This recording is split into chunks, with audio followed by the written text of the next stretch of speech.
ঈদ একেবারেই সমাগত।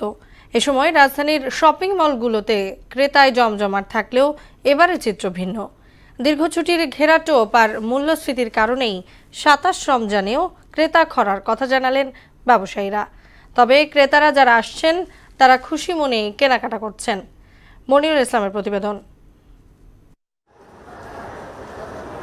রাজধানীর অভিজাত শপিং মলের এই দৃশ্য দেখে কে বলবে এটি ২৭ রমজানের ঈদ বাজার? অলিক নয়, এটি বাস্তব। দাম কিছুটা বেশি গত বছরের তুলনায়, তবে মোটামুটি সব নিয়ে ভালোই আছে। ঈদ উল ফিতরকে কেন্দ্র করে ১৫ রোজার পরেই রাজধানীর শপিং মলগুলো জমজমাট থাকলেও ভাটা পড়তে থাকে শেষের দিকে। তবে ২৭ রমজানেও অনেকেই এসেছেন কেনাকাটা করতে। অনেক শপিং করা হয়েছে, যদিও আজকে তেমন কিছু না, কিন্তু এই কয়েকদিন অনেক শপিং করা হয়েছে। আজকে অনেক কিছু কিনেছি, শার্ট কিনেছি, প্যান্ট, শুজ। ভালোই লাগছে, অনেকদিন পরে শপিং করলাম। তো বাবাকে নিয়ে এসেছি জুতা কিনতে, ছেলেকে নিয়ে এসেছি জুতা কিনতে।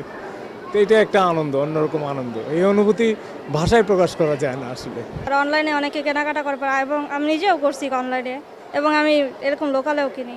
এবার ঈদের পরেই পহেলা বৈশাখ, থাকবে তীব্র গরম। আর গরমকে মাথায় রেখেই পোশাক এনেছেন ব্যবসায়ীরা। চাহিদা তুঙ্গে ছিল সুতির কাপড়, টি শার্টও বিক্রি হয়েছে। কাস্টমার যতগুলোই আসে, আপনার মনে করেন একজন ঢুকলেই সে কিছু না নিক একটা টি শার্ট, পোলো শার্ট নিয়ে যায়। বাজারে অভাব নেই মানসম্মত পোশাকের পাশাপাশি কসমেটিক্স আর জুতার দোকানেও একই অবস্থা। ব্যবসায়ীরা বলছেন, একে তো মানুষের পকেটে নেই টাকা, তার উপর টানা ছুটি, তাই বাজারের এমন দশা। দেশের দ্রব্যমূল্যের দাম যেভাবে বাড়ছে, এই কারণে মানুষ খাবে না পোশাক কিনবে, এটা একটা বড় ফ্যাক্ট হতে পারে। আর এবছরে লং একটা সরকারি ছুটি আসছে, এটা একটা বড় ফ্যাক্ট।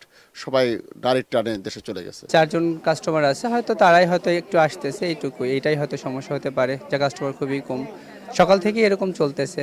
তবে শনিবার থেকে ক্রেতা সমাগম বাড়ার আশা করছেন ব্যবসায়ীরা। মনিরুল ইসলাম, মোহনা সংবাদ, ঢাকা।